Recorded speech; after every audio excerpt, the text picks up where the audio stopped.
underestimate your value. Oh, and when you do and when you don't. Oh, God. Good Lord Almighty. All right, so Islamic Space Program is asking, what am I watching? Oh, shout out to Islamic Space Program. So this is a live science fiction novel editing thing. Yeah, I remember you from the AMA stream. We had to mute your ass in a heartbeat. Shout outs to Islamic Space Program, though. I think they're going to be a superpower in 3055 after the Earth is a barren fucking cinder. So I'm a big fan of barren cinders myself. So yeah, nuke that shit, Holmes.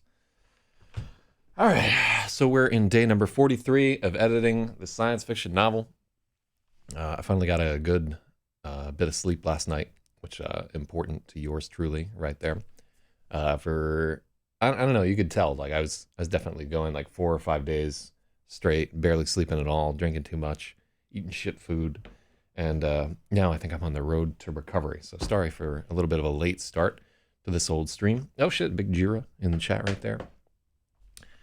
I think I'm going to try and let this rock like a little bit later. Around 9 o'clock, I'll probably let work know I have a doctor's appointment or something like that, because Lord only knows it's getting late.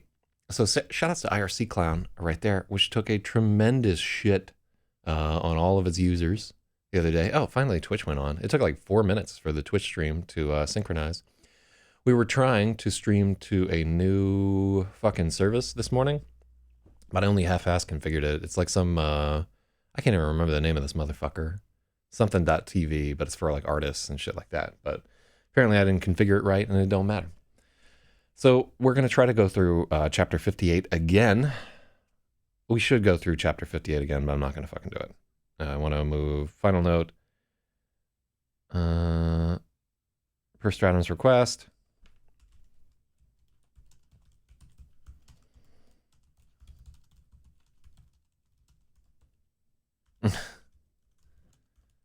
Can't even fucking talk right. I do feel like 10 times fucking better having just gotten like the requisite sleep. I woke up at 5 a.m. this morning and was like, you know what, fuck it. And then I got another hour or two. And now I'm real. Hell yeah. So yeah, shout outs to let me see. Oh shit, Gooch is saying we got one of them big ass coffee makers that takes an hour to make. Today, I think I'm gonna buy a whole cold brew rig myself. Yeah, it's like the mid-month paycheck. I'm gonna get that giant fucking cold brew rig. I don't really care if it's smart or not. So I guess if you haven't seen this before, this is a story of a young woman who is very, very depressed after the death of her father, but she finds an alien probe and starts carrying it around with her all the time. And there's some controversy that her decisions might not be her own. It's a story about body autonomy and trans rights. No, actually, neither of those things come up. Good God, that's a long fucking chapter right there. It's like 16, 17 pages right there. Oh, cool. Let's see. So I think Marion is supposed to be like a local town that has a little bit of culture here. This is set in the fictional town of Silas, Maine. Do subs get paid for day worked or child scared or scarred? Man, if it was for a child scarred, I'd be a rich man. So was Osama for real, and was he killed in 2001? Ooh, I like the sound of that there. So I think we're continuing our romance section of GRAVID, and I think that there are more sex scenes coming up, just for those of you who are puritanical type motherfuckers. So we're working through that right there, and we just have not gotten a ton done on this story this week. So gotta shape the fuck up. Yeah, so I think this is a restaurant scene right here that we're gonna write out, and you can tell I was hungry when I was writing on it. So let's get down to it, and we'll see what I've got. I'll definitely. Wow. I say this 4,000 word chapter is a critical point and should be honed and solid enough to be almost a standalone short story. So chapter 59 is going to be real fucking long. We're probably looking at like 20 or 30 pages. Here. All right, so yeah, no pressure or anything. Jesus. HQ Christ. It's hard out here for a player, boys. I just got to make it fucking happen. All right, so at Freya's request, they drove all the way to Marion for dinner. The Toyota's heat was cranked all the way, and the hot engine air blasted. Okay, so immediately I can see a problem. At Freya's request, they drove all the way to Marion for dinner. The Toyota's heat was cranked all the way, and hot engine air blasted them, but only dried them out. Their insides were still raw and frozen. Not a good start to this chapter.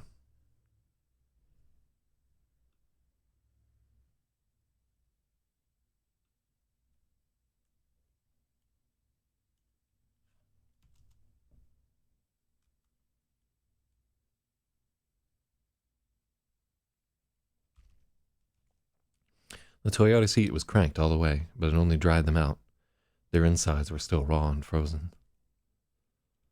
Yeah.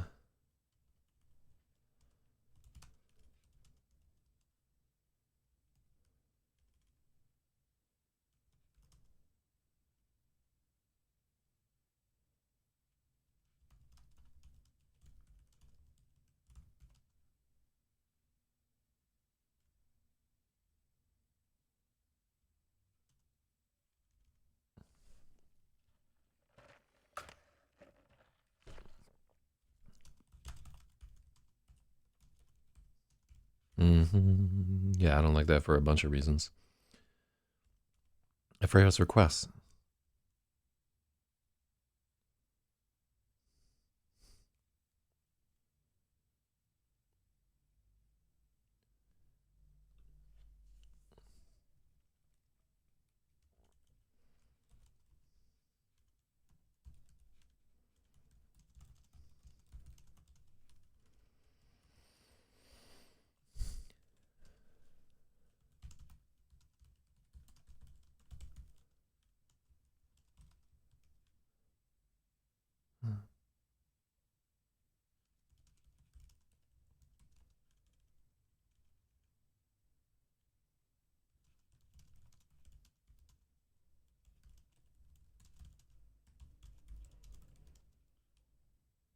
You know what I'm trying to say here? Where, like, they're just so cold on the inside that,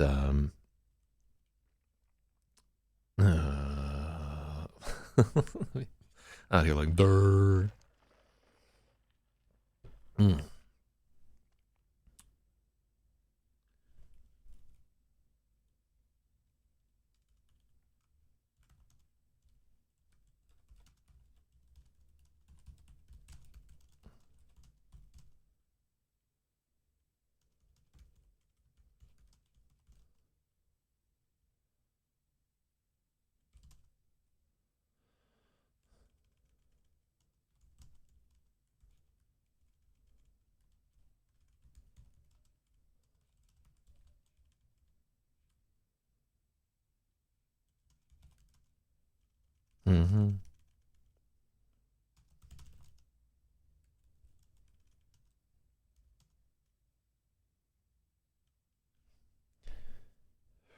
All right, let's pause here because I'm getting fucking nowhere with all of what I'm doing here.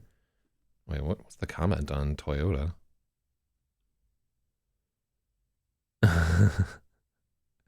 So I made a comment, potentially have the Toyota letters on the back removed and a sticker of Yoda giving a thumbs up. I don't think we added that there. Let's go ahead and read a poem.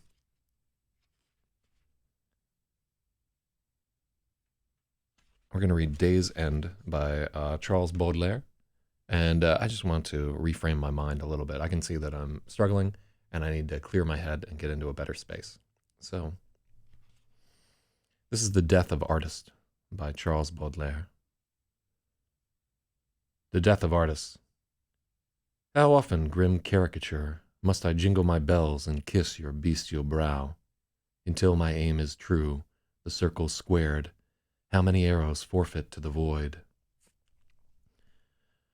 We rack our brains with subtle stratagems and ruin many massive armatures before the splendid creature may be seen for whom our fatal longing makes us sob.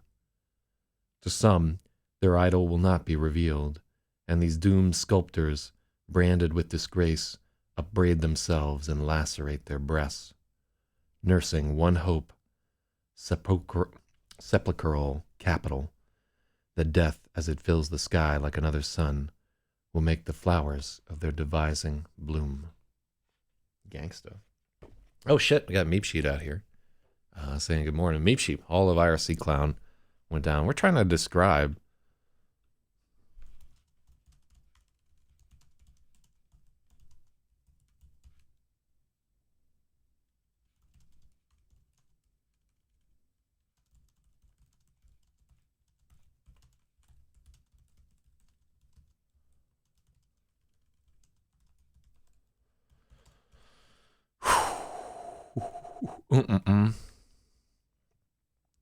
At Freya's request, they drove all the way to Marion for dinner. The Toyota's heater was cranked all the way.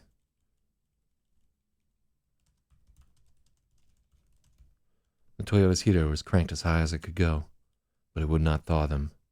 Their insides were cold and frozen.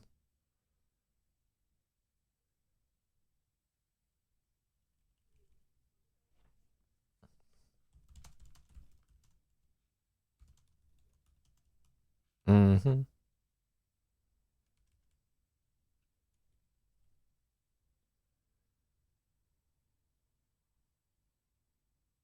Okay, so, oh shit, yeah, so, IRC Cloud is getting DOSed, along with ED, by Robert Edward Grant because he's upset at internet trolls. I don't know who Robert Edward Grant is. He sounds like a fucking Civil War general of some sort.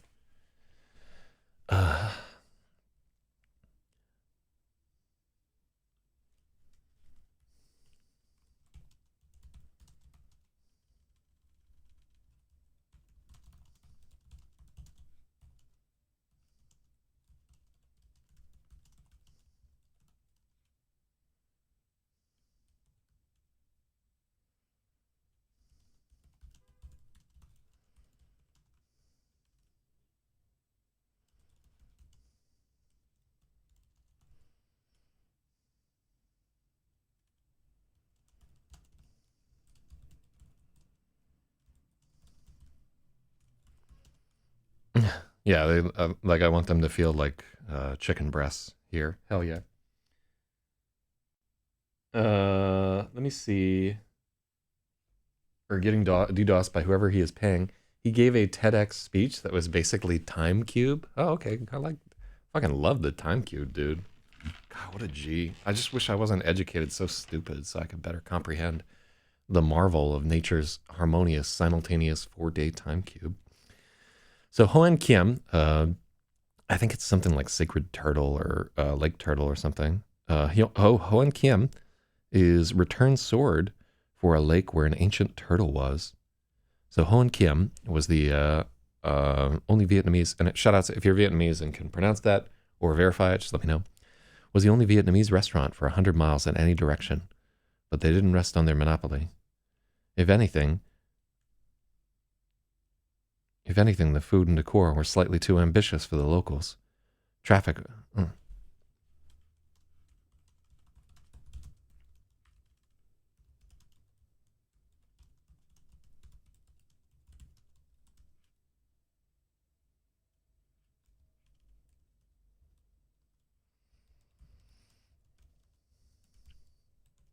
They were kept afloat by skier traffic from resorts. It's like Chris from Parks and Rec, but, well, I don't know this fucking character, or have any way to verify that, in fact, he is involved in the DDoSing of IRC Clown. I just know that I wasn't responsible because I was like asleep when IRC Cloud went down, so it's nobody I made mad this time. I think I've definitely caused IRC Cloud to drop like a time or two in the past, though, so I can't sling stones here. Wait, hold up. I was feeling like a tremor going through the matrix right there, but I guess it's nothing. So So yeah, I'll take your word for it that he's probably an unsavory individual, but I don't know. It's not really pertinent to our editing here. But they didn't rest on their monopoly.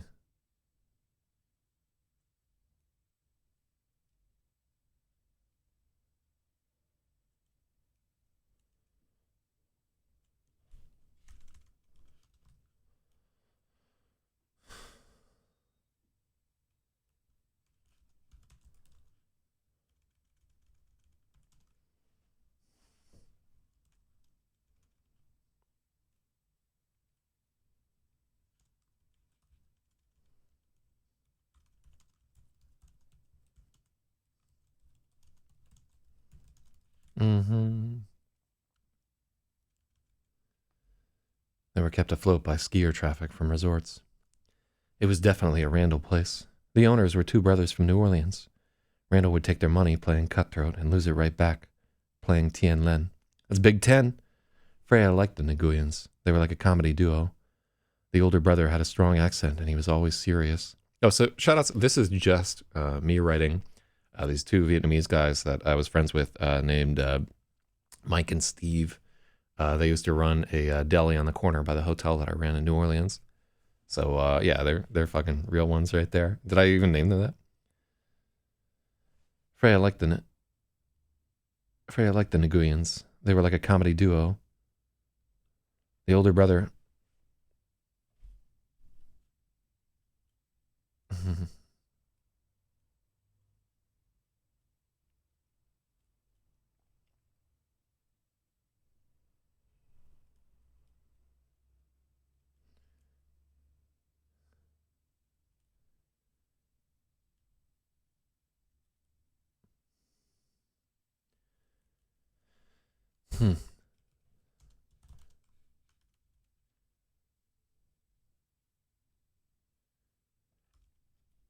It was definitely a Randall place. The owners were two brothers from New Orleans.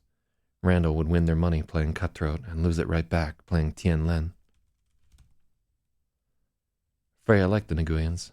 They were like a comedy duo.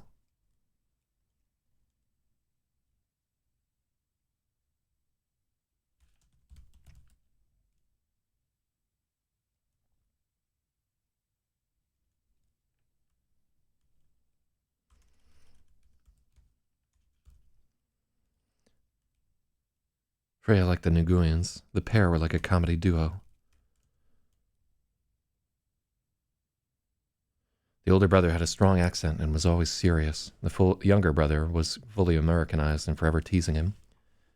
Randall had never explained why they two. Mm-hmm.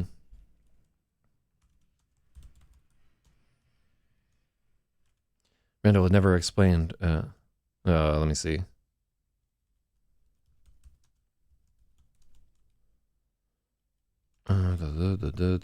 Yeah, a lot of exposition here. It was definitely a Randall place. The owners were two brothers from New Orleans. Randall would win their money playing cutthroat and lose it right back playing Tien Lin. Freya liked the Nguyens. The pair were like a comedy duo. The older brothers had a strong accent, and it was always serious.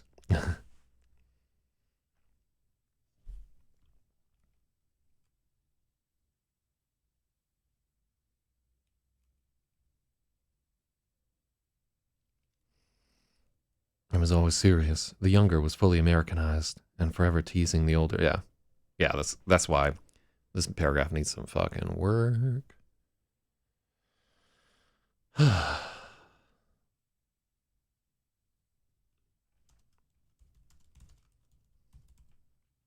Two brothers from New Orleans.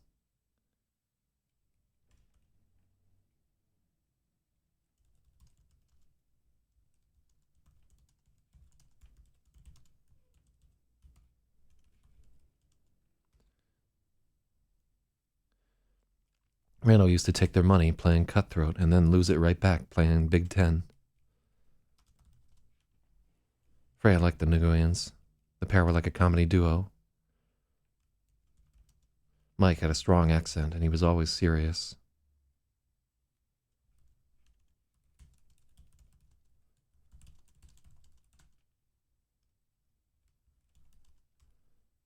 And he was always serious.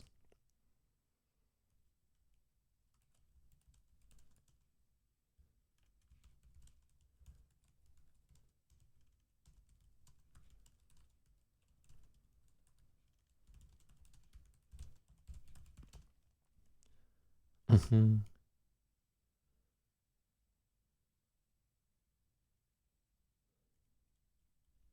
Choice. She could almost she could almost taste their homesickness. On Saturdays they had crawfish, and at the front of the restaurant there was a lush waterfall. And there was a we don't need lush there. There was a waterfall pond teeming. Yeah, there was an indoor waterfall pond teeming with turtles destined for the pot. Freya and Dan arrived in the lull after. See, I'll just read this entire chapter in my accent from old New Orleans. Freya and Dan arrived in the lull after a large party had left. The waitress was cleaning up 3 tables that had been pushed together. They were the only ones there. Kind of fancy, Dan said, and Freya wished she would have thought about how underdressed they were. The walls were a spotless white with gallery lighting on a series of landscapes done in swirling blues and greens. The tables and chairs were made from heavy slabs of black oak. Mm-hmm.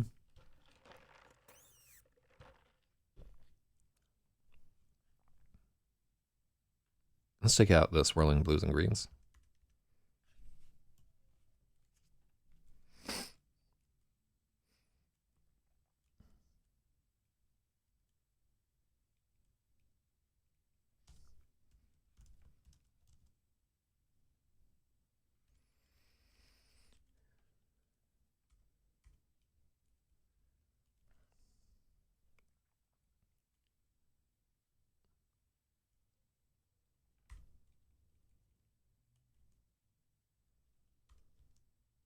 What? I don't know why lighting was appearing as incorrect there. The waitress sat them next to the turtle pond, and for a few moments they peered at the scrambling reptiles. Warm air. Why do I say reptiles there? That sounds so stupid. Um, what genus are reptiles? Because I understand that by using reptiles there is like, why would you fucking use that? But it's one where what the okay, so it's not one where somebody would go like pachyderms or something like that.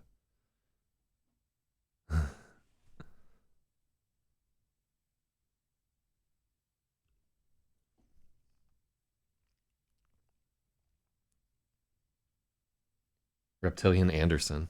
I'm just gonna leave that with scrambling reptiles. Warm air was blowing from. So, like, do we have a bunch of tenses fucked up here? Oh, okay. So they drove to Marion. Was. They arrived.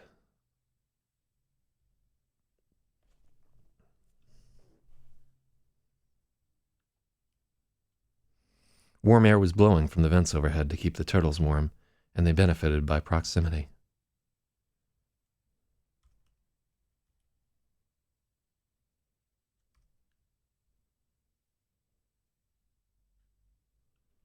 Mm-hmm.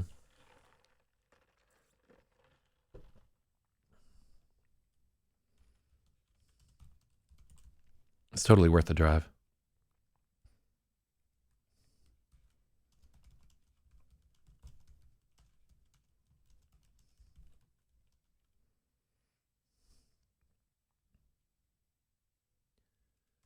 I think we'll be okay. I love this place.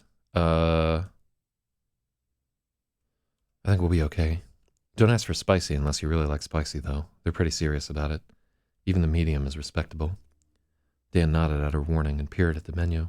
He frowned. What should I get? I've never had Vietnamese food before.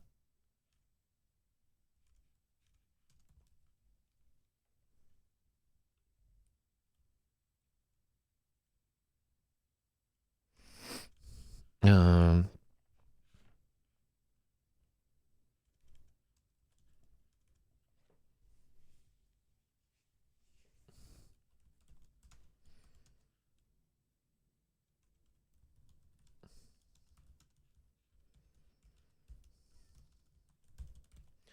Dan nodded at her warning and peered at the menu, looking uncertain. What should I get? I've never had Vietnamese food before. I always get the beef pho. It's amazing here. Don't they have lungs in that? Dan asked. Trust me. Do you want to get coffee? They make it with condensed milk and chicory. It's really good.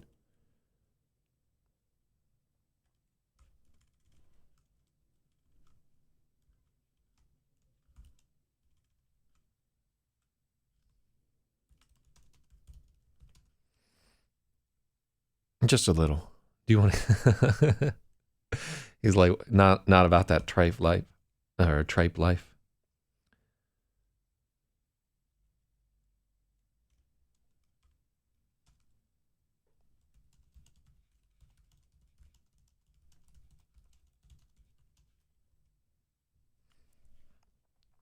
Do you want to get coffee?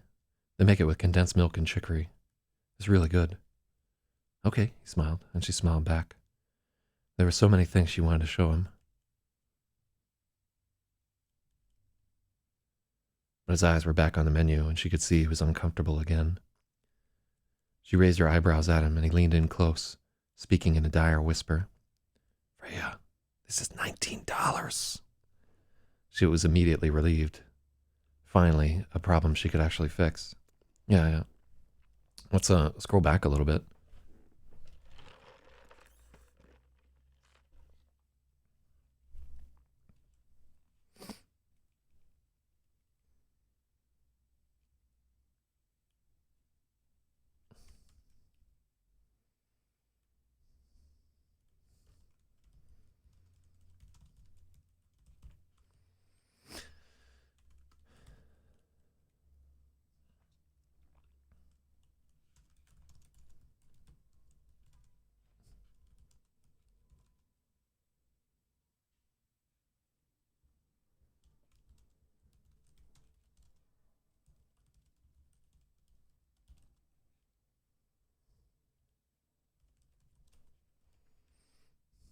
Mm-hmm.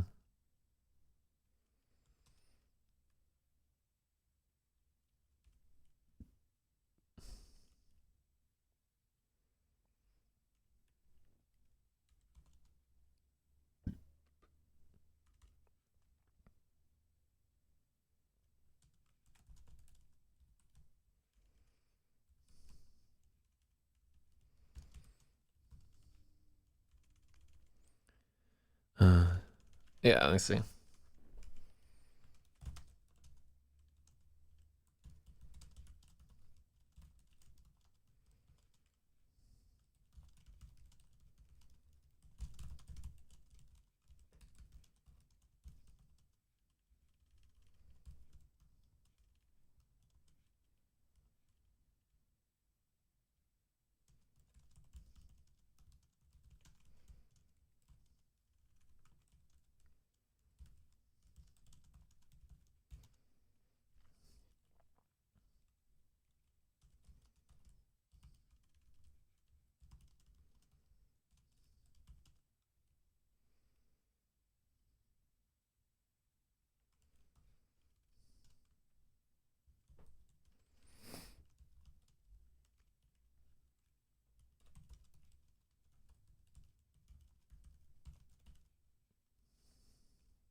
Freya, I gave him a quick. Okay, so that's a little bit better. Whew. Yeah, we're. This is the work of the book, right? Before we were kind of like dipping our toe into what this was all about and like what parts would be difficult, and now we're out there in the sun working on the railroad, and it's going to be this way for a while. Every chapter that we come to, we're going to have to knuckle down on some of these and just really struggle to get through a lot of this. And I know we probably can't make it through this chapter today. And I know we got to go back and do another pass of the previous chapter. So yeah, I've been saying for a while there that this would get harder as we went along, and definitely you can just see like this is a little bit more difficult. Maybe the day that I was writing this, I was like a little less focused, and definitely writers get a little more careless later in the book because they're more concerned with like how do I make this plot work than how do I write well. So Yeah, there's that to it there. Okay, coffee would be amazing, Dan smiled. And Freya smiled back. She was excited to share this with him.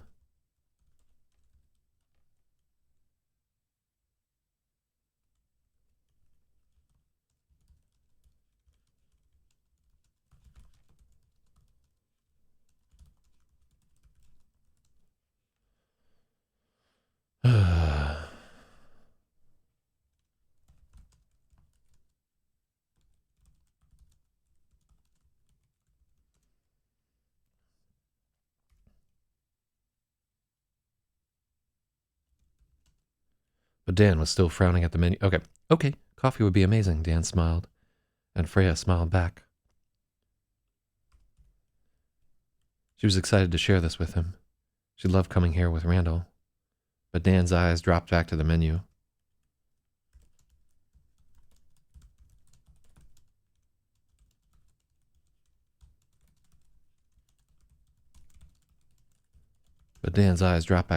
And he shifted in his seat.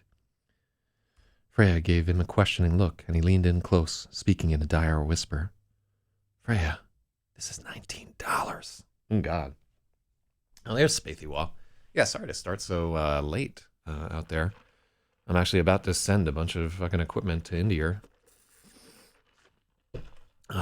today. She was immediately relieved. Finally, a problem she could actually fix.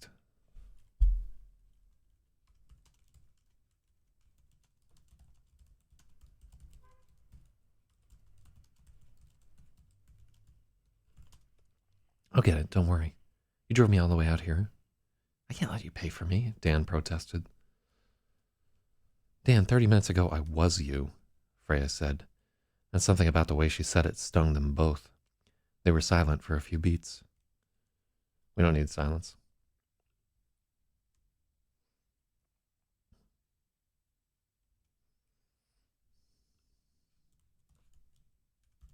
Finally, he shrugged in unhappy acceptance.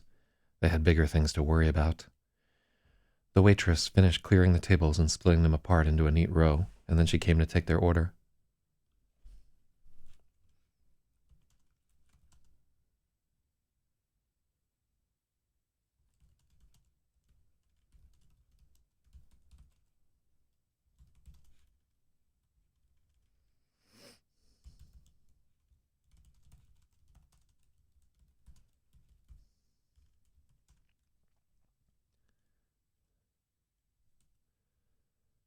Mm-hmm.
Mm-hmm.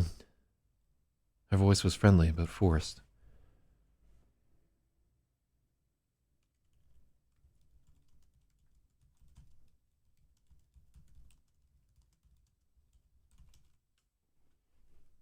Mm-hmm.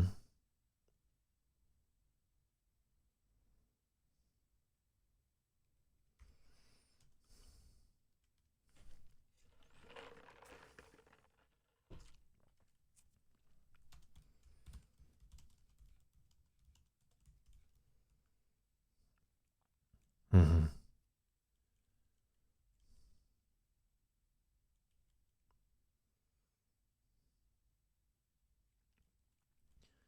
Dan took Freya's suggestion. Let me see.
Freya toyed with the idea of trying something new, but she knew she would order the same pho as always.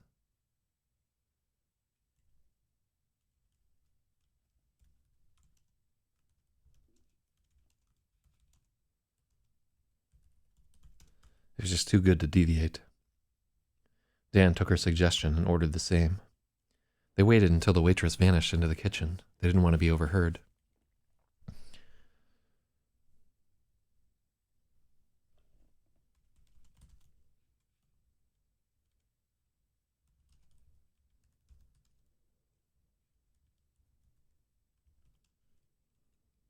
And they ordered coffee. Okay, so what's happening to us? Will it happen again? Dan's eyes were alit with want, and she felt it too.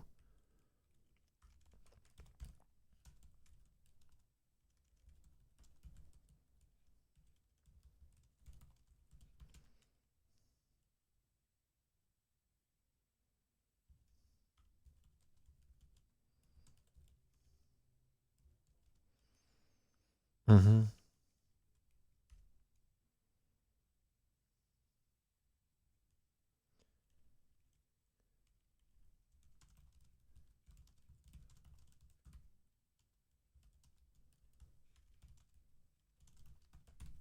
Oh shit! Shoutouts to Babacus over there, who I don't recognize from Twitch.tv. Yeah, Babacus, we're editing the science fiction novel, and if I seem a little concerned, it's because this is a hard passage to fucking get through at the moment there. So we're out here struggling, but we're gonna make it. This is day 43 of going on to this, and we so far on this stream we have edited almost 420 pages. And I'm going to toke a massive joint at the end of page 420. Yeah, man, it's a grind today.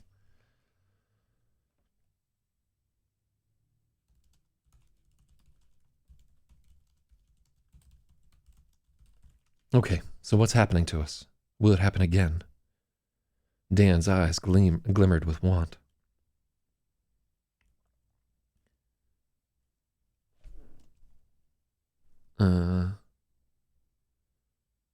Let's see.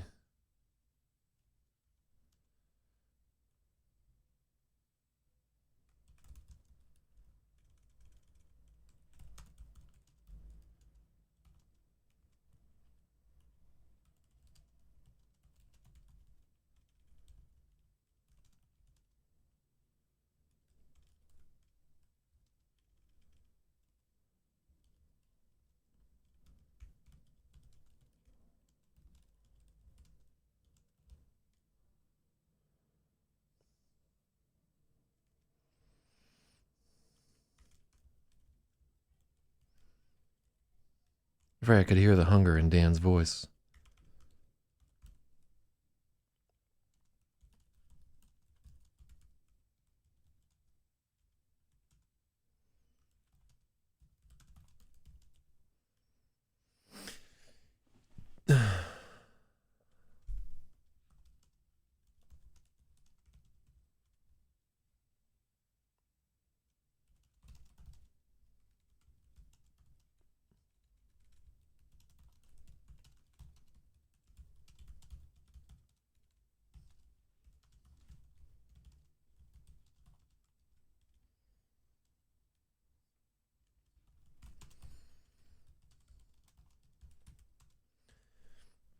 Freya could hear the hunger in Dan's voice, and she felt the same.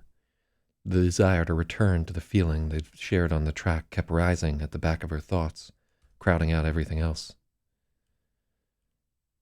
I hope so, Freya said, but I'm afraid of wanting something so much. It feels dangerous, like it could swallow me. Dan nodded, in understanding, and for a while they couldn't find words. Her thoughts kept sliding back to how she felt at the park.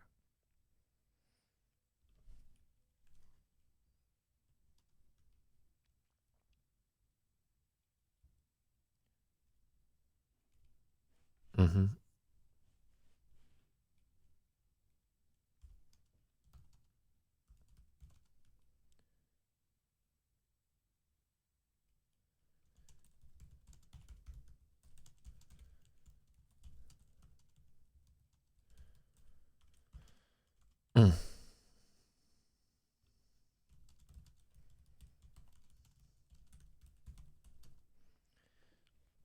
For a while, they couldn't find.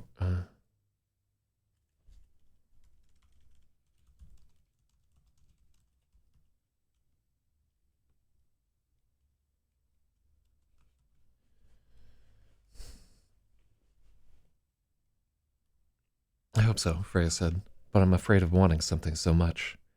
It feels dangerous, like this could swallow us.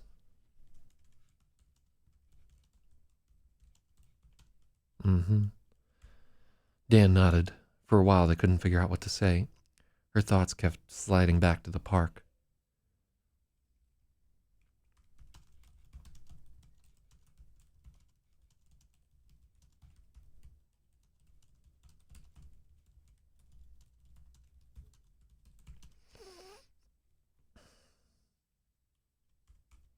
Freya was relieved when the waitress brought their coffee. It came in glass mugs with a layer of condensed milk at the bottom. Each mug had a gleaming stainless steel filter and a little pot over it. They watched the coffee dripping down into each mug. Okay.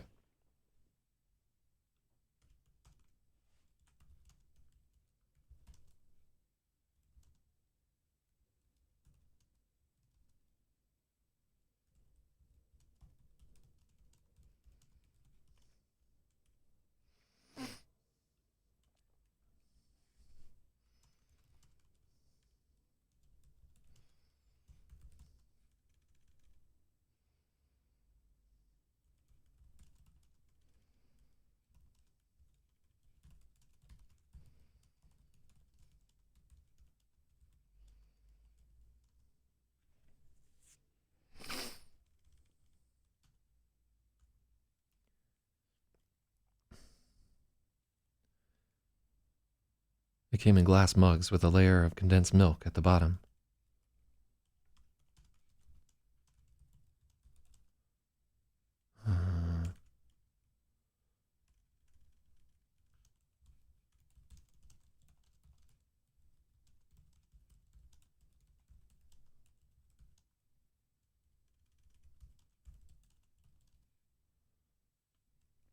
Yeah, so let's find better descriptions for that.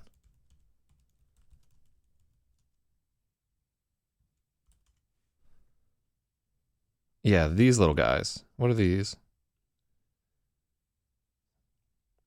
Okay. Yeah, that's what we want.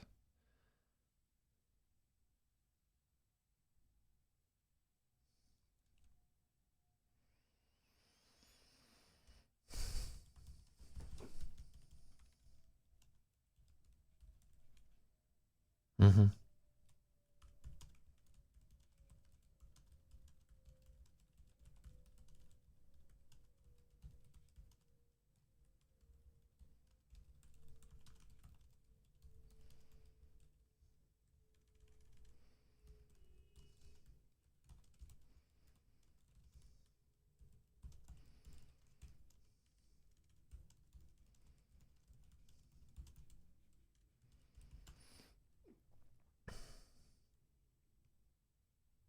Mm-hmm. Shout outs to like individual coffee presses. God, why was I like so thrilled about writing about Vietnamese food at this point?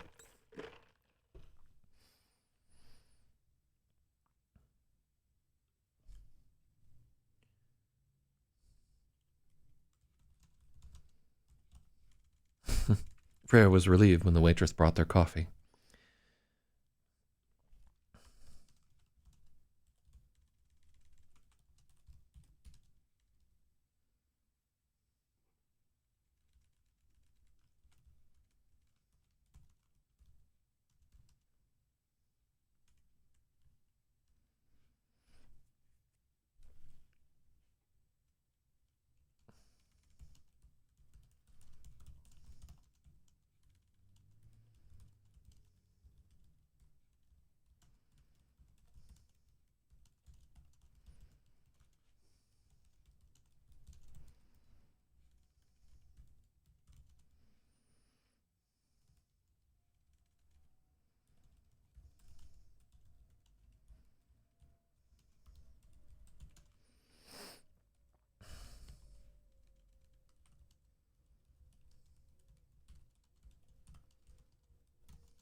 Freya was relieved when the waitress brought their coffee, glass mugs with a layer of sweetened condensed milk at the bottom.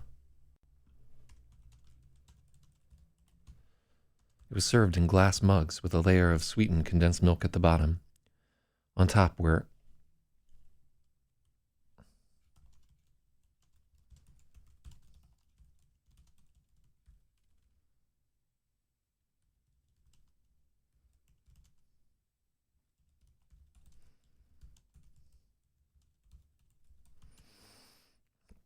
Mm-hmm.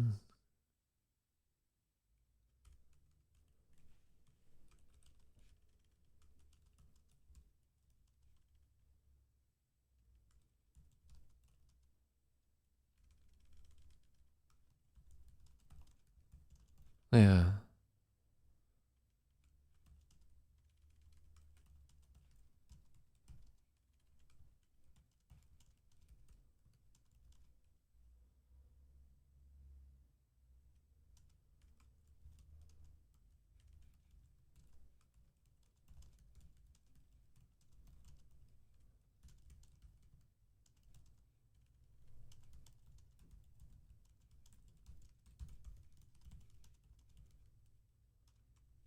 Freya showed Dan the little latch they had to flick to get coffee to start dripping. Yeah, this is...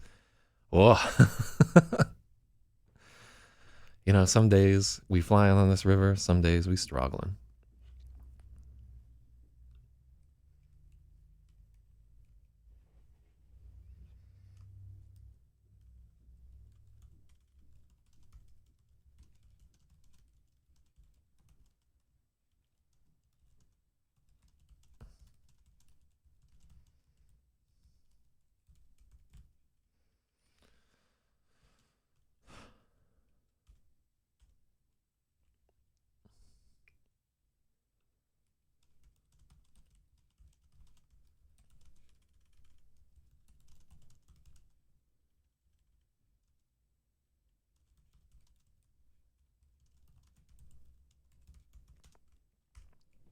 It's so cool, Dan said, lifting the little cap on his press to see the apparatus underneath.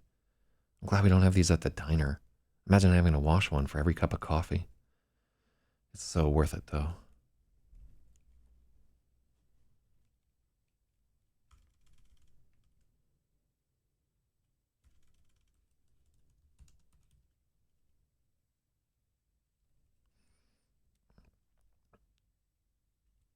That's so cool, Dan said, lifting the little cap on his press to see the apparatus underneath. I'm glad we don't have these at the diner. Imagine having to wash one of these for every cup of coffee. It's so worth it, Freya assured him.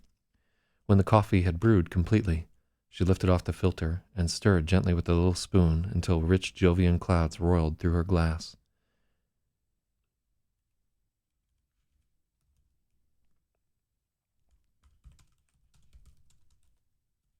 She took a sip. It was so sweet and strong. Dan watched her and did the same.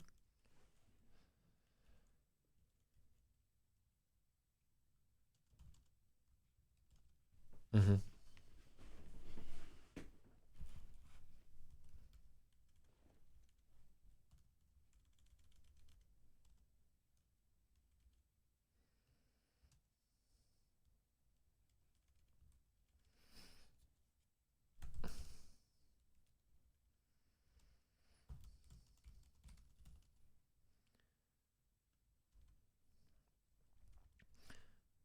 With the heat seeping in. Yeah. Jovian is not working for me at all. Well, that's fine. Yeah, it's gonna stay. Because I like it. Shout out to fucking Jupiter. But yeah, I think it's totally fair feedback. I'm aware that it's a stretch, but I think we give ourselves a little bit more leeway to include any kind of astronomical metaphor in this book. With the heat,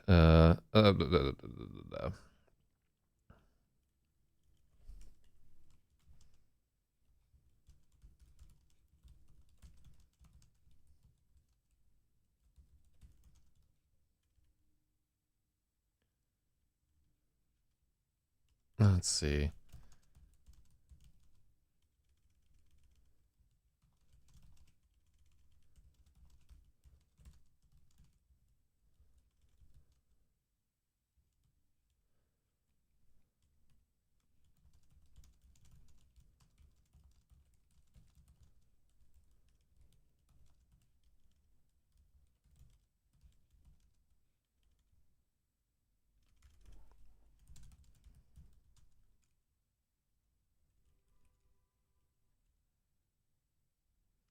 Let's see. How can we fix that, actually? Well, so one, Rich doesn't really...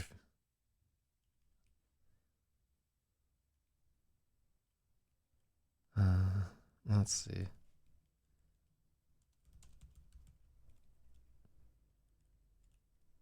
And Jovian clouds of milk roiled through her glass. See, I like that a little bit better.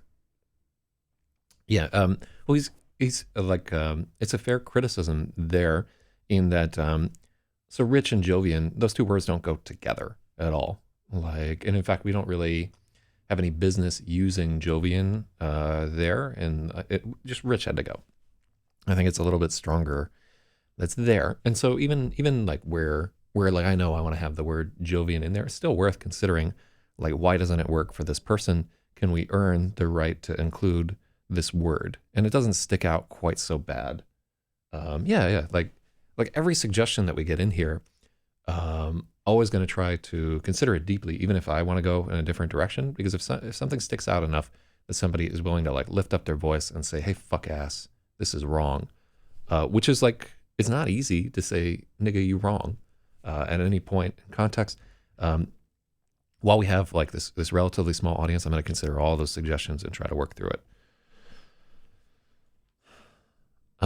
But yeah, you know where I'm trying to get at, like the swirling. It's one of my favorite things about drinking any coffee with milk in it. It's just like I used to like just very, very slowly add creamer and just kind of, you just have like that moment of anticipation. Like, I'm going to drink this motherfucker right here. Oh,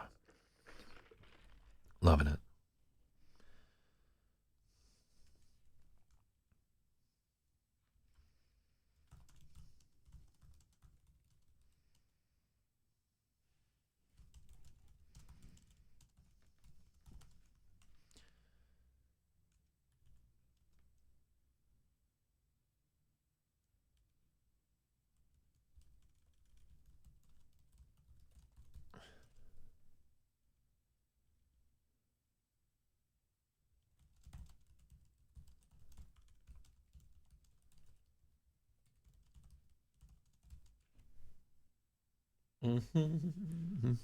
Well, you're both right. How about that? You guys are fucking geniuses.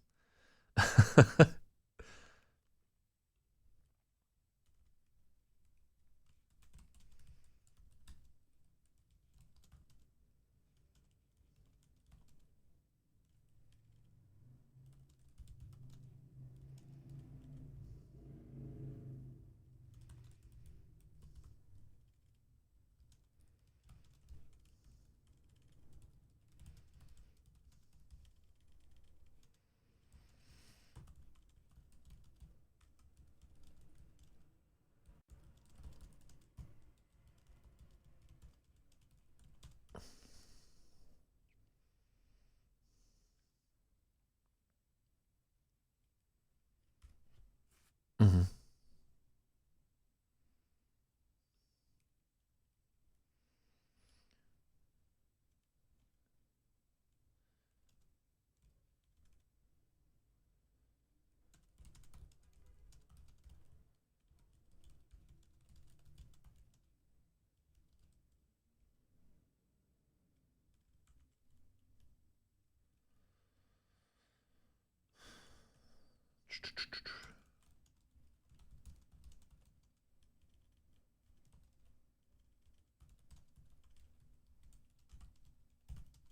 Rich Jovian clouds convulsed.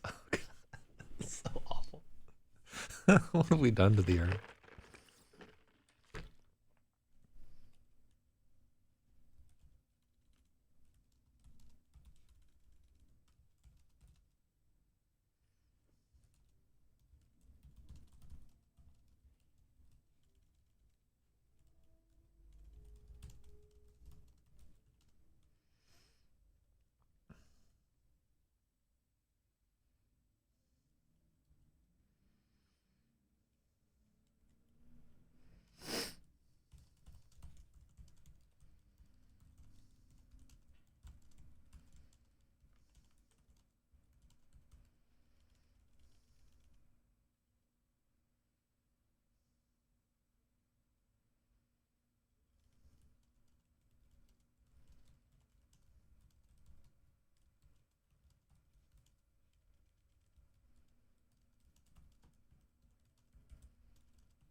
Mm-hmm.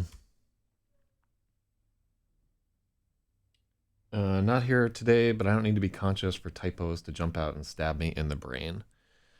Good. Good. It's a very useful power there. Okay, so hands clasped around the hot mug, with coffee warmth spreading through her chest. Freya felt like she was finally beginning to thaw. She reached her hand across the table to Dan and was relieved when he covered it.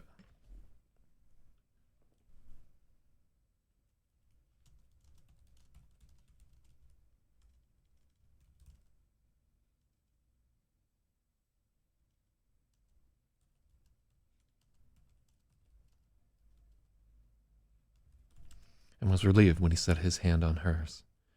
Their eyes met, and for a moment they didn't need words. She felt as if she could look at him forever. Freya let the moment linger for as long as she...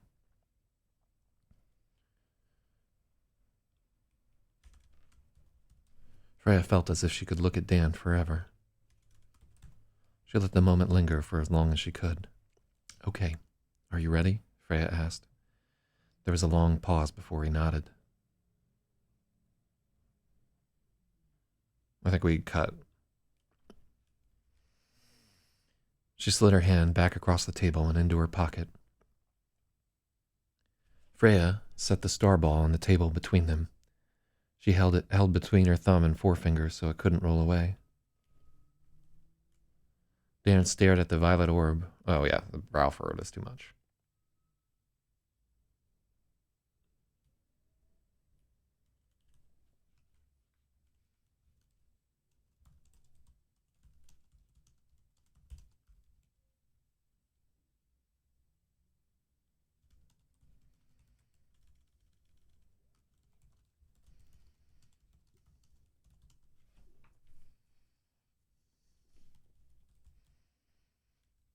Mm-hmm.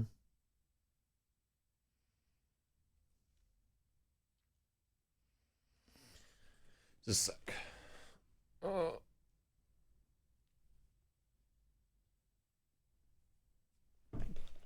Ah, fucking Ferengiing it up over here. Ears were itchy for some reason.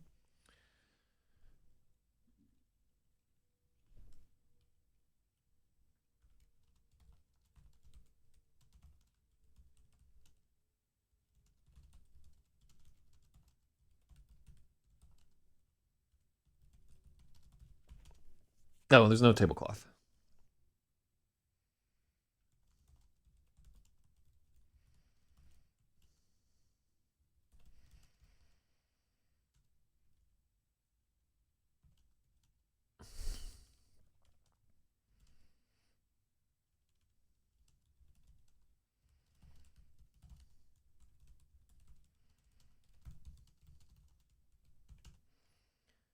Mm-hmm.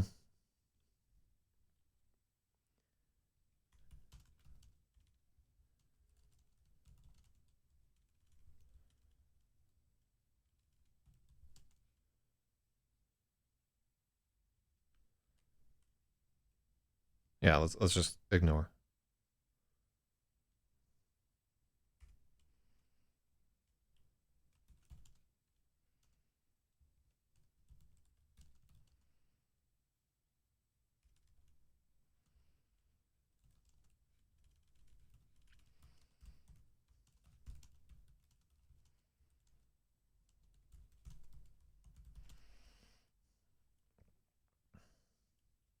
Dan recognized the orb she'd told him was just a lucky marble.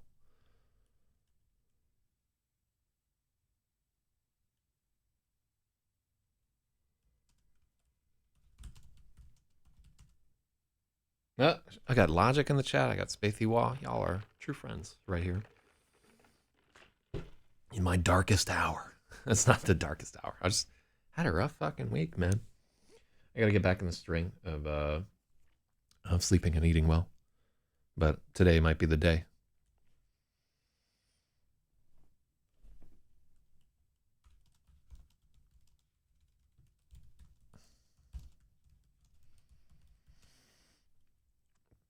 Dan recognized the orb she'd claimed was her lucky marble.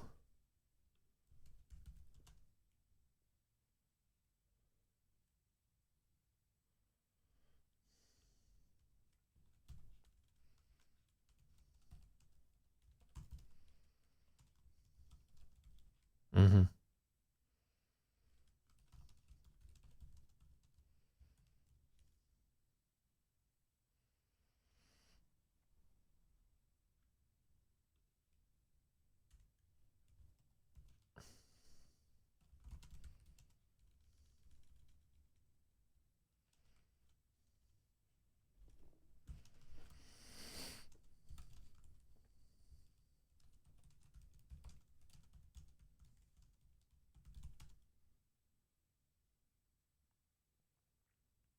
Did they have sex yet at this point? No.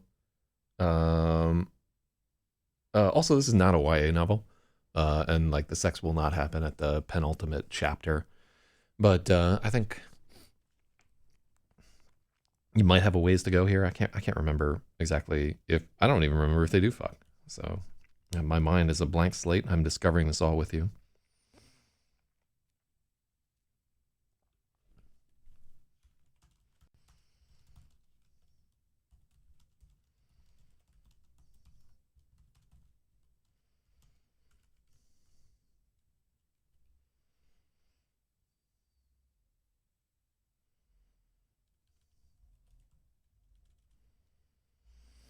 Mm-hmm.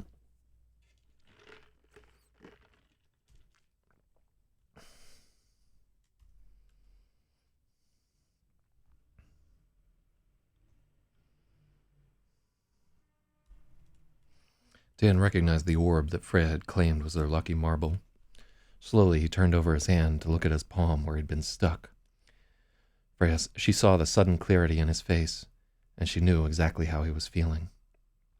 He was finding out something he decided was just a dream had actually happened.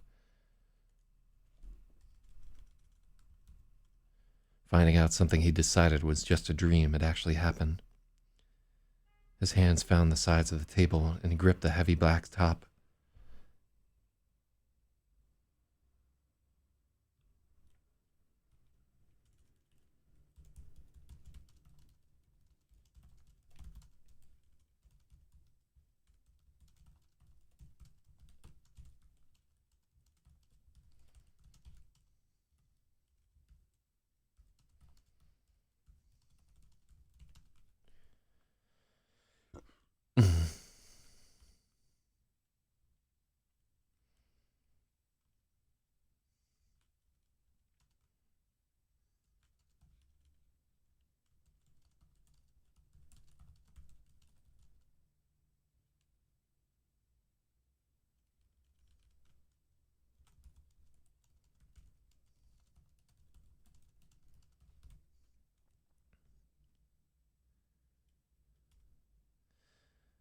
Uh, okay, so we're going deep on his expression here. Slowly, he turned over his hand to look at his palm where he'd been stuck. Freya saw. Freya saw the sudden clarity in his face. She knew exactly how he was feeling. Dan was finding out something he'd.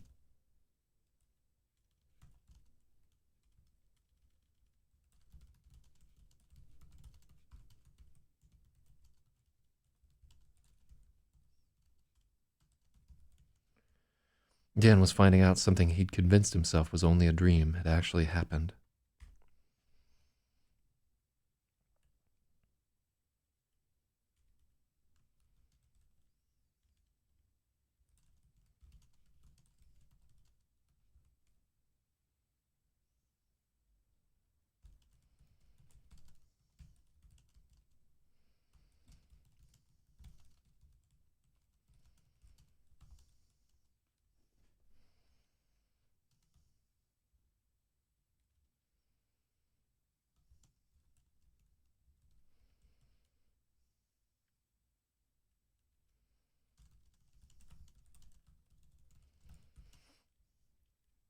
Now she was shattering that.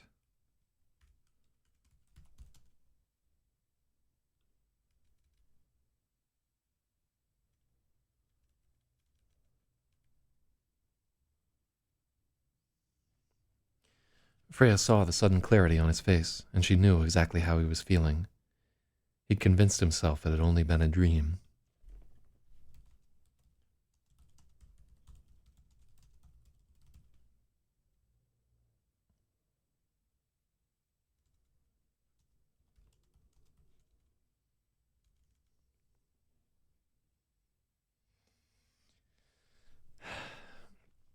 Dan's hands drifted to the side of the table and gripped the heavy black top.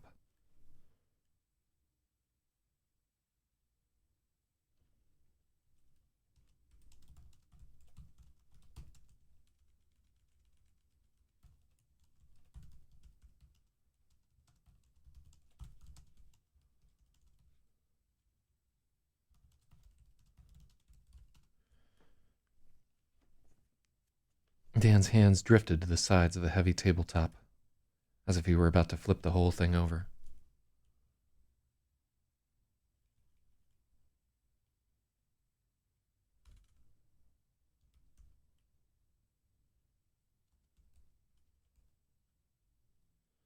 Dan's hands drifted to the sides of the heavy oak tabletop, as if he were about to flip the whole thing over. There was a look in his eyes as if he just felt the first rumblings of an earthquake. "Are you scared?" Freya asked. "Yes," Dan said simply. They were well past trying to act tough. "Okay. Wait a few seconds. Try not to think too much."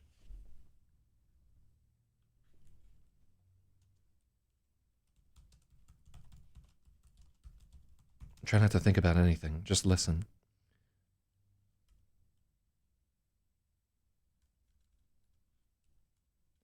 Oh, what I want is just,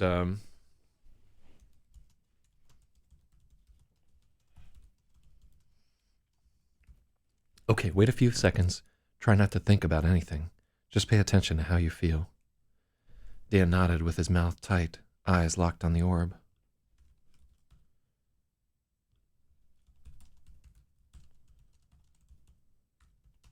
Do you feel something in you fighting the fear? Like a cool feeling? Something that's not quite you? His eyes shot up and to the right as he considered it.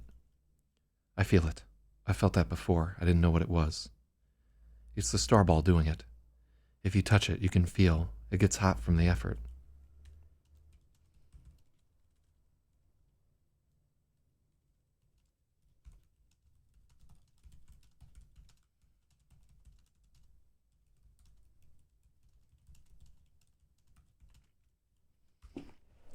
"Will it poke me again?" Dan asked, a tremble in his voice. "I don't think so. It only stuck me once." "It stuck you too?" "Yes, the night I found it. Until you got poked, I had convinced myself I just imagined it. I've been kind of assuming I'm going crazy this whole time.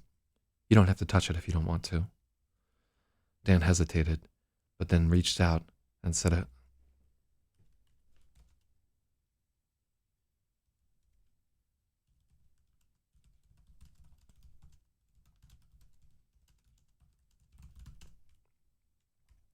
"Yeah, it's definitely heating up. What's inside of it?" "I don't know. There has to be some kind of battery or power source. It gets hot whenever it's working to make the connection between us, or trying to keep us from freaking out. I felt it getting hot in your pocket when we were, Dan struggled.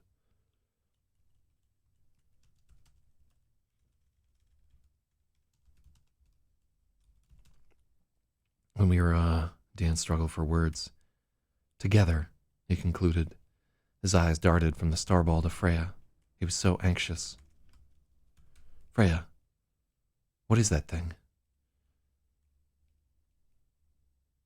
Okay. Yeah, so this is the Revelation chapter. Hell yeah. Revelation.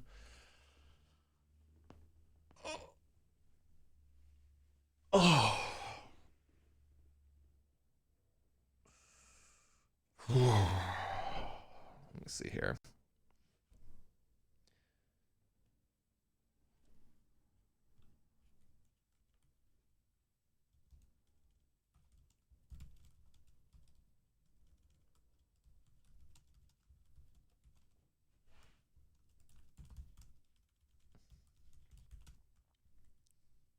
Freya, what is this thing? I don't really know. I found it in a meteorite. It crashed into the Silas River during the torrids. Yeah. What are torrids? Did people really not know that? Freya wondered. She reminded herself not everyone had grown up with an astronomy bruff.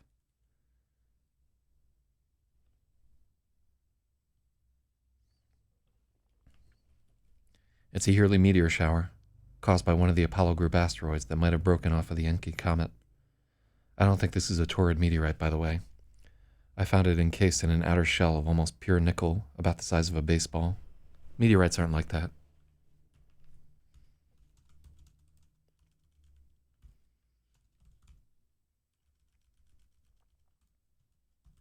About the size of a baseball. Meteorites aren't like that.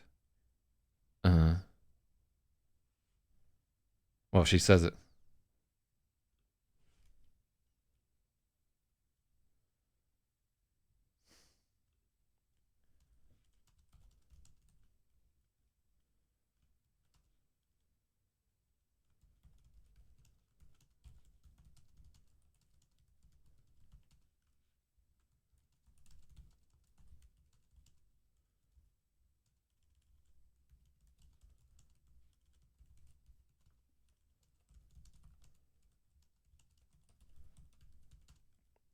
Initially, I thought it was a meteorite. This was in a shell of almost pure nickel, about the size of a baseball. It crashed into the Silas River during the torrids. What are torrids?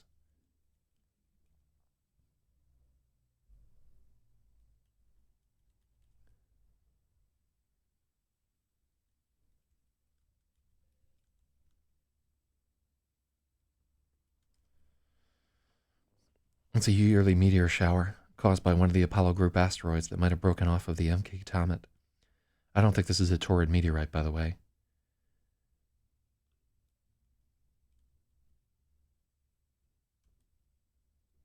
Meteorites are less than 10% nickel. They're mostly iron and rock. The starball was perfectly at its center, like it was made for it. Starball, huh?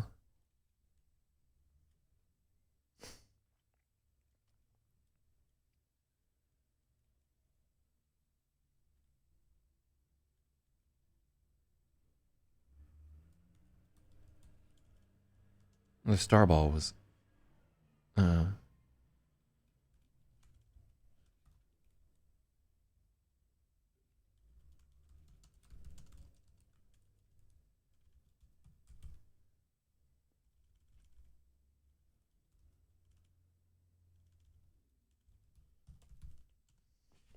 not iron or rock, but iron and rock. It's composed of both of those things.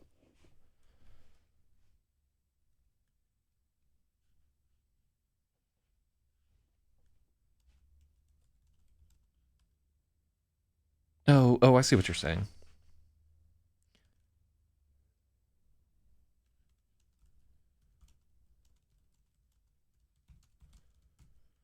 They're usually a mix of iron and rock. Better. Yeah, I see exactly where you're coming from there. Okay. The starball was perfectly nested at its center, like it was made for it. You call it a starball? Not very creative, I guess. It's way too heavy. Did you notice?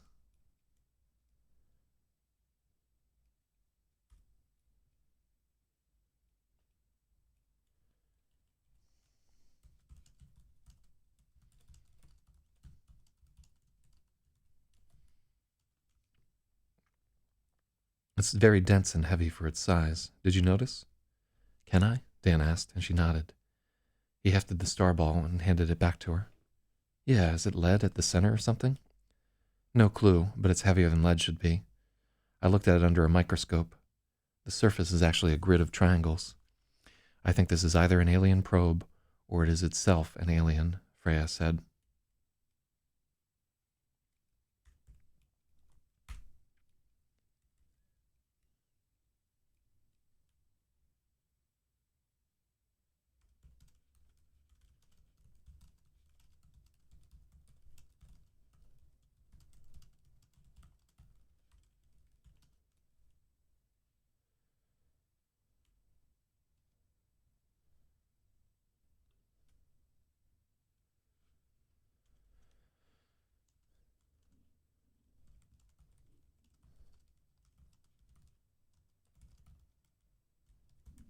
He picked up the star ball and hefted it in one hand, then in the other, and then he nodded.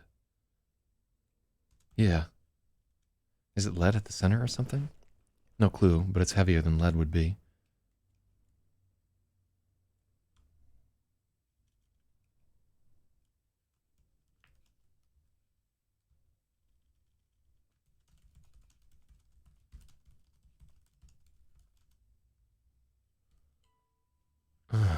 What do we have here?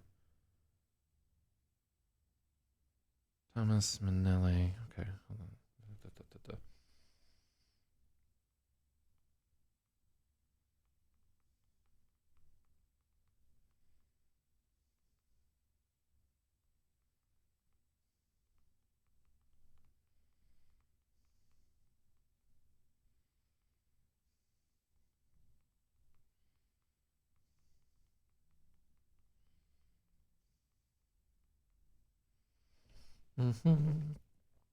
So, yeah, I'm going to have to answer some questions about cheering right here.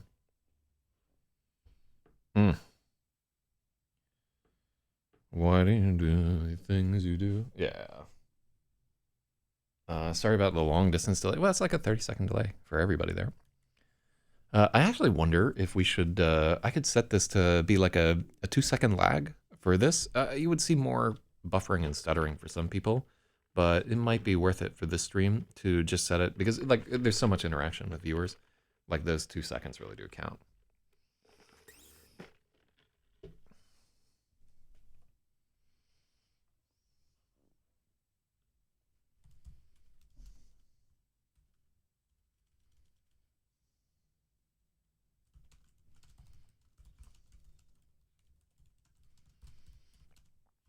I don't know. I think it's too heavy to be led. All right, let me answer this guy's quandaries.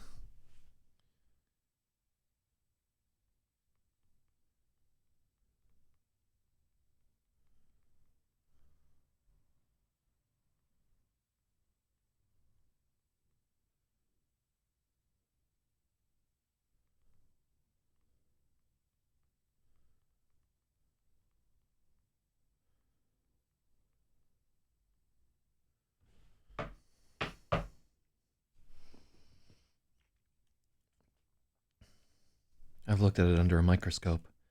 The surface is actually a grid of triangles. I think this is in it.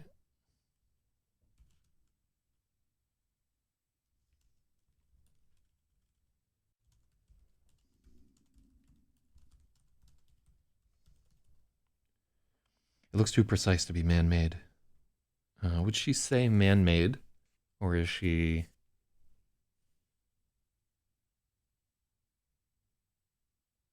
the Streamlabs thing only updates once every 3 to 5 seconds. I'm not constantly staring at the chat, so improving the lag won't help IMO. Oh, yeah. That is a useful one. It's just assuming that I need context. I mean, I am getting better at figuring out what people are talking about.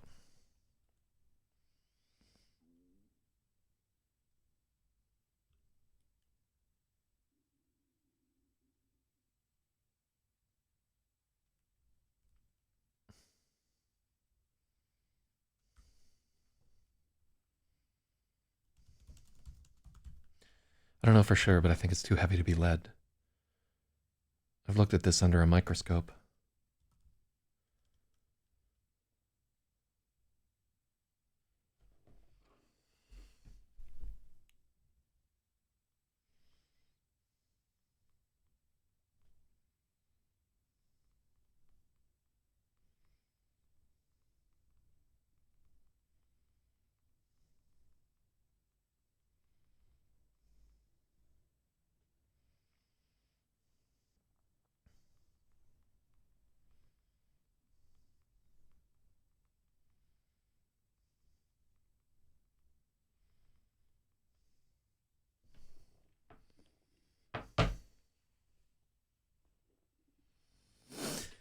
Whew.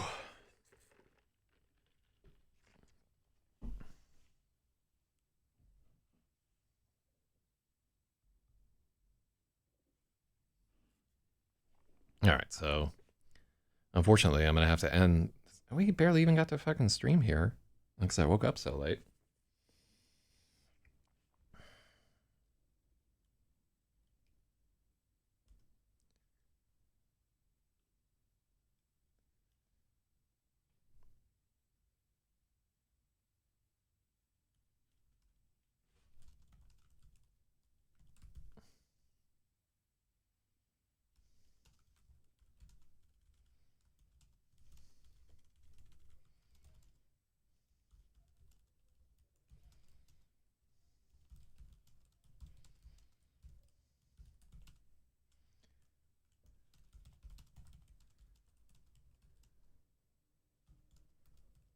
I don't think it was made by humans.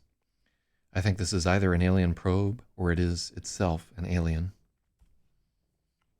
Dan shut his eyes and took a deep breath. When he opened them again, she could see he was struggling. The waitress came to check on them, and as she approached, Freya instinctively hid the starball in her palm. Dan's hand reached over to cover hers. When the waitress left him, Dan stared at his hand, as if unsure why he'd done that. He pulled it back and flexed his fingers, wringing his wrists. "It made me do that," he said, his face growing pale. "It's inside my head somehow. When you handed it to me in my car, you knew it was an alien? When you handed it to me in my car, you knew it was an alien."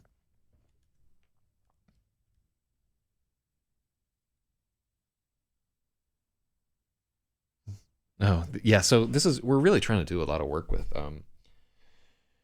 the punctuation here to explain like how she feels and everything like that. Needs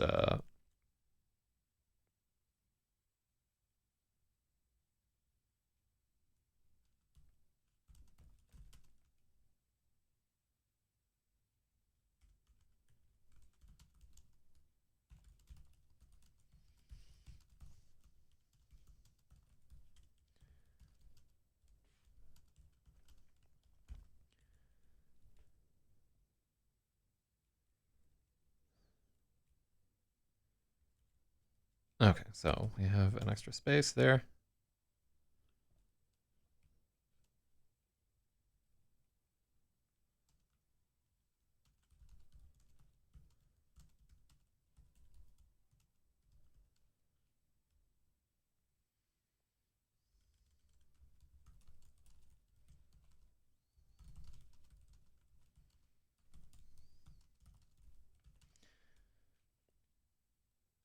Freya was silent, trying to let Dan absorb the idea.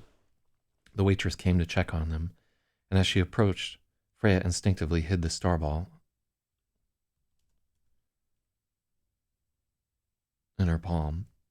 Dan's hand reached over to cover hers.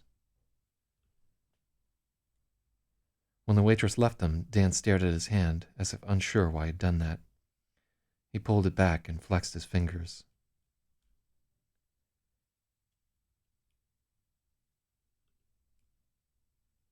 Wringing his wrist. "It made me do that," he said, his face growing pale. "It's in my head." "Freya, did you know this was an alien when you handed it to me?" There was accusation in his voice.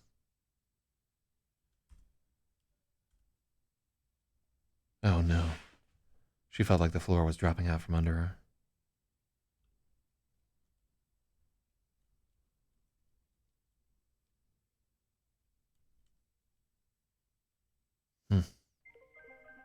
Oh Lord.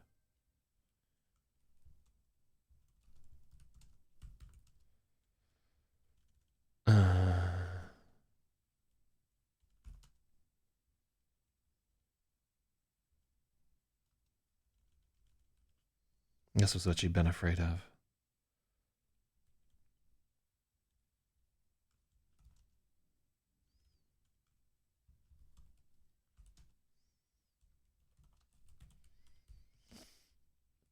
Freya's stomach sank. This was what she'd been afraid of. "I didn't know then, and I still don't know anything for sure. I'm only guessing about all of this. I didn't know it would jab you. I'm sorry, I just wasn't thinking."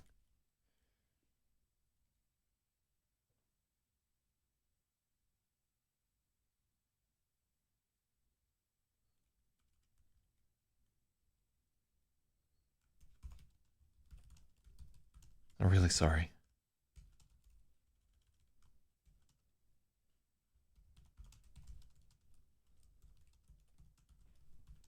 "I'm really sorry. I didn't know it would jab you. I just wasn't thinking."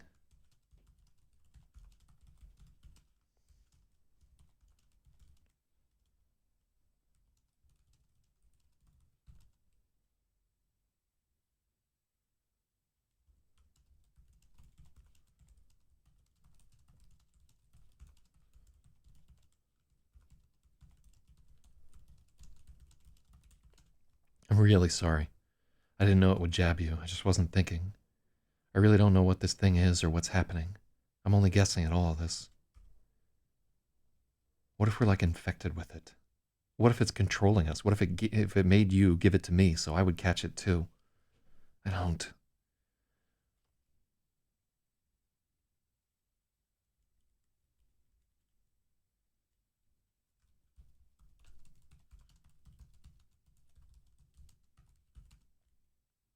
I'm afraid I didn't have an answer for him.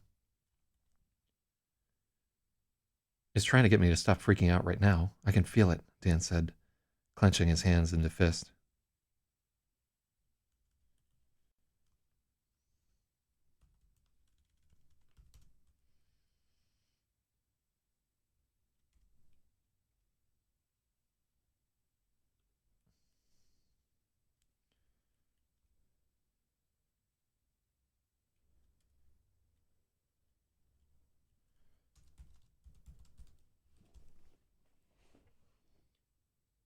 Hmm. Oh yeah, we are indeed, man.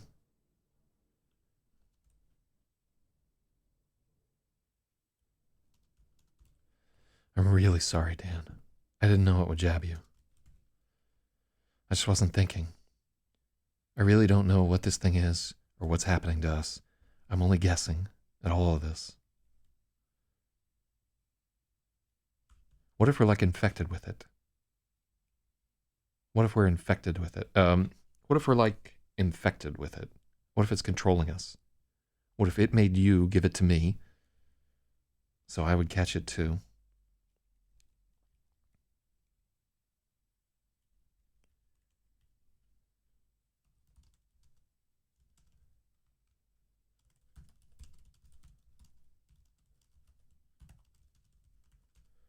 What if it made you hand it to me because it wanted me to catch it too? Oh my God.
What if we're like infected with it?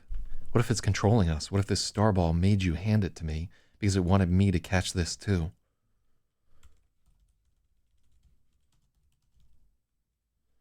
Freya didn't have an answer for him. He's trying to get me to stop freaking out right now. I can feel it, Dan said. There was a wild look in his eyes, like he might be about to run screaming out of the restaurant and drive away. Please, Freya trailed, afraid she was going to start crying. How do you know? How do you know it isn't making us do whatever it wants? His voice was raised. There was an almost manic quality to it. The waitress emerged from the kitchen to see what the commotion was. Dan lowered his head, looking a little ashamed. He gave an apologetic wave. The starball was baking hot against Freya's palm.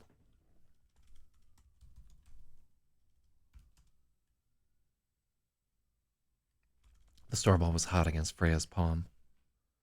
I hate people who fight in restaurants, Dan said, with a strangely distant look. Freya wondered if the starball was starting to have an effect on him. This is just all really difficult.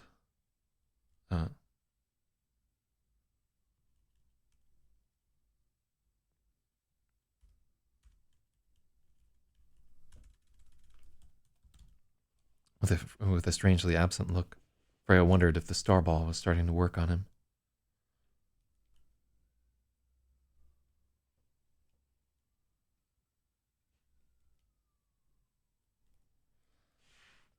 It's a totally fair question. I don't really know what it's doing at all. Maybe it is controlling me, Freya said, But it hasn't done anything bad. It's the opposite. She paused to look at Dan, and she could see him grappling with everything. She slipped the star ball into her pocket again and slid her hand across the table to him, but he wouldn't take it, afraid he wouldn't take it. But he did. He was staring at her intently, searching for answers. Dan, she began, and she stopped herself until she was sure she could say it. She felt tears rising. She fought for control.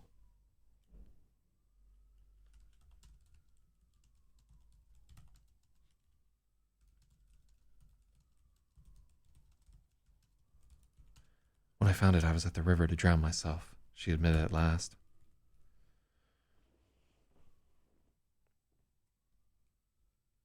The words resonated in the air, and there was a long silence.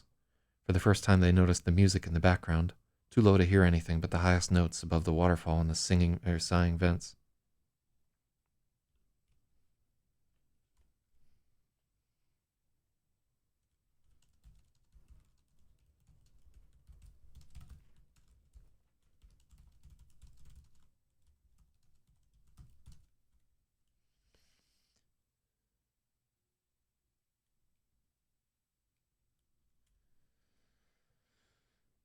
Freya noticed the music in the background, too low to hear anything but the highest note.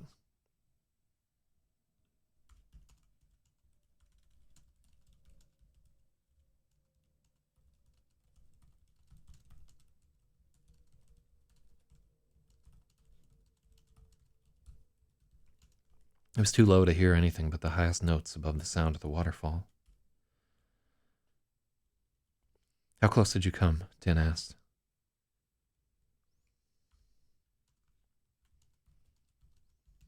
He had an almost clinical interest that reminded her of Dr. Garbuglio.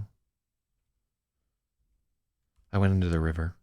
I barely made it out, she said, wincing at the awful memory of river water in her nose. It wasn't the only time. So here she's like talking in the scene as if she did not already admit to him that she tried to drown herself in the river. And I think that's the choice that we made at some point during the editing. What time is it here? 9:12. Okay. Boys, I have to go to work. And it's a shame because I'm really enjoying working on this chapter. So I think tomorrow we may... Let's make a note here.